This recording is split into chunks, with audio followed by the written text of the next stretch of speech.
이제 저는 대표님과 반대로 네네. 어릴 때부터 교회 안에서만 있었기 때문에 그렇죠. 실제로 저렇게 진짜 교회를 미워하는 사람이 있나? 네. 실제로 진짜 교회를 말살하려고 하나? 네. 이런 거에 대해서 진짜 저러나? 진짜 저러나?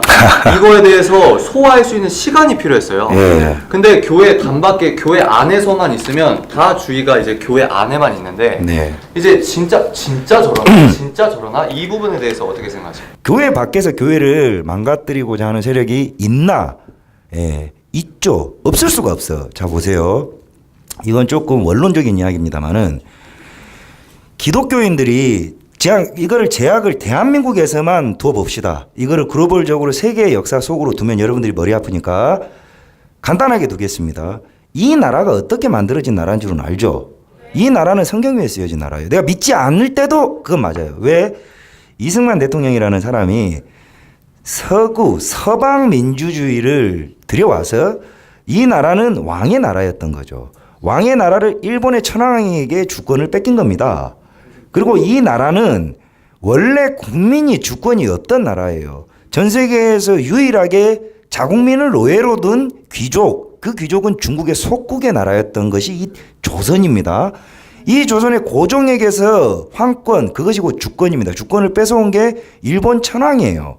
자, 일본 천황이 끄집고 오면서 노비들을 해방시켰습니다. 반대로 그때서야 처음으로 본인이 일하는 노동의 대가를 받은 것이 조선 백성입니다. 일본을 띄우자는 게 아니에요. 자, 이 찬탈의 역사가 있었지만 이것을 거쳐오면서 대한민국은 어떤 나라냐면 조선과 하등의 상관이 없는 나라예요. 자, 이 나라는 조선의 모든 깨어져 있는 선구자들은 고종을 무능한 왕이라 했습니다. 그의 마누라 민비는 쌍년이라 그랬어요. 자, 그렇게 서방 국가에서 민주주의를, 자유민주주의를 학습한 몇몇 선인이 있었고 그 중에 한 명이 이승만 대통령입니다. 자, 그러면 미국이라는 나라는 무엇인가? 청교도혁명이 일어나면서 종교혁명이 일어나서 성경 위에 또다시 세워진 나라가 미국이에요.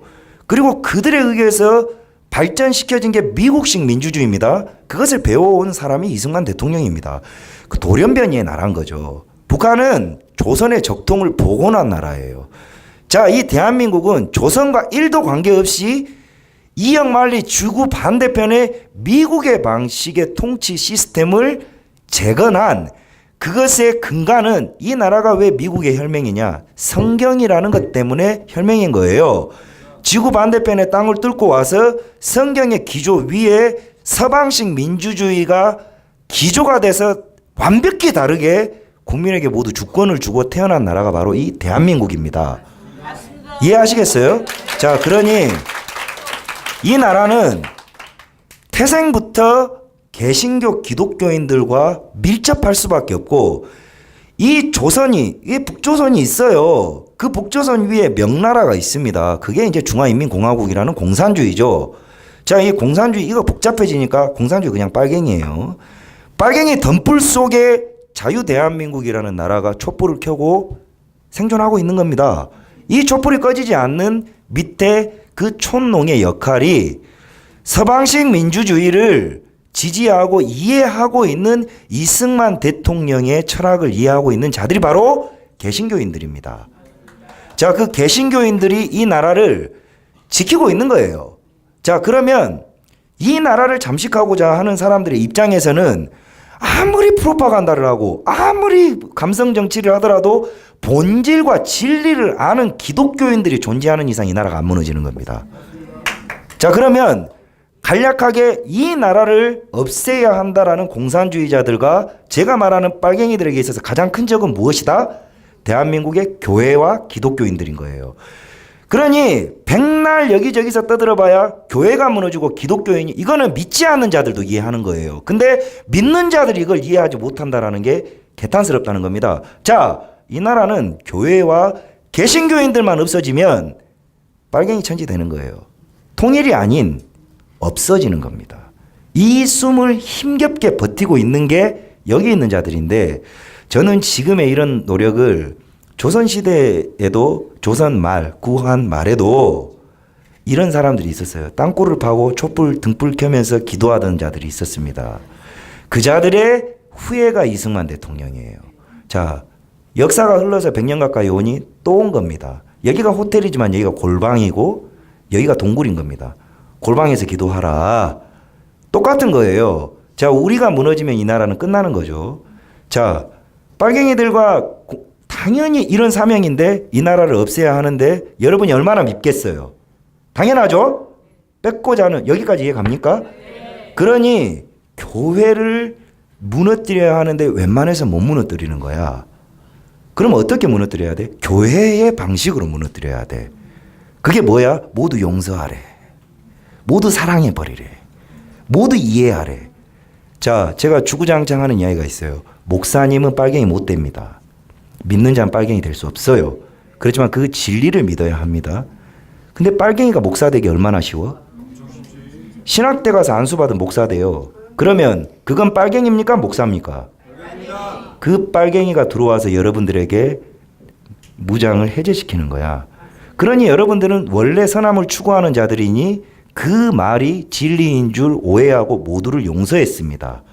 우리는 반드시 이 나라를 지키기 위해서 찍어 누르고 용서하지 않아야 될 마귀들과 사탄들의 무리들은 있었던 거죠. 기독교적 표현으로. 이게 빨갱인 겁니다. 근데 우리가 이들을 탄압하고 이들을 내쳐야 함에도 교회 안에서 분별해야 함에도 모두 용서하라니 그들에 의해서 용서해 왔던 게 개신교 기독교인들의 사명을 잃은 짓거리인 거예요. 그러니 교회를 뺏겼어요.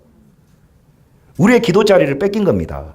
자, 여기까지 들으면 이런 자들이 교회를 무너뜨려야 할 이유가 있습니까? 없습니까? 있어요? 없어요? 아니지. 반드시 없애야 돼요. 반드시 없애야 되는 것이고 그것이 지금입니다. 이해 가십니까? 예. 아, 계속 얘기해 주셨는데 이게 예. 사진에 예쁘게 나오지 않을 것 같아가지고. 야, 그래요? 예, 그렇습니다. 저는 제가 아스팔트를 이런 생각으로 가는 거예요. 그 자신 있어야 합니다. 그 사람들은 그래요. 다수가 지지를 하면 다수결의 허수가 존재하거든요.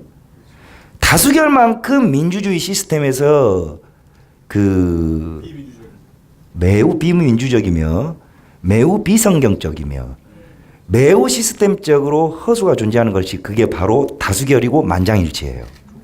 뭐냐? 그 지지하는 다수가 병신이면 그 병신 의견이 안 택되는 거야. 그러면 한 놈이 그 다수를 설득해버리면 그 한 놈에 의해서 그 다수가 선택되는 거고 진리를 이야기하는 소수는 무조건 묵살되는 것이 바로 다수결입니다. 자, 여러분들이 그거에 집착해. 나는 이걸 반대로 생각을 하는 거예요. 소수면 어때? 오르면 그만이야. 그러면 이 오름에 대해서 줄기차게 이야기하면 진리는 눈뜨게 될 것이고 믿었던 자들은 원래 오름을 추구해요. 다만 모르는 것일 뿐이지. 그래서 진리야 들으라. 아스팔트로 나가는 겁니다. 힘차게 외치는 거예요. 그럼 사람들은 보는 거지.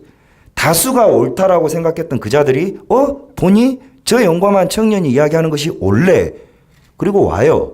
그러면서 다수가 되는 겁니다. 그게 내가 아스팔트를 투쟁하는 이유이자 그걸 했더니 지지해 주시는 분들이 계셔서 먹고 살게 되었어요.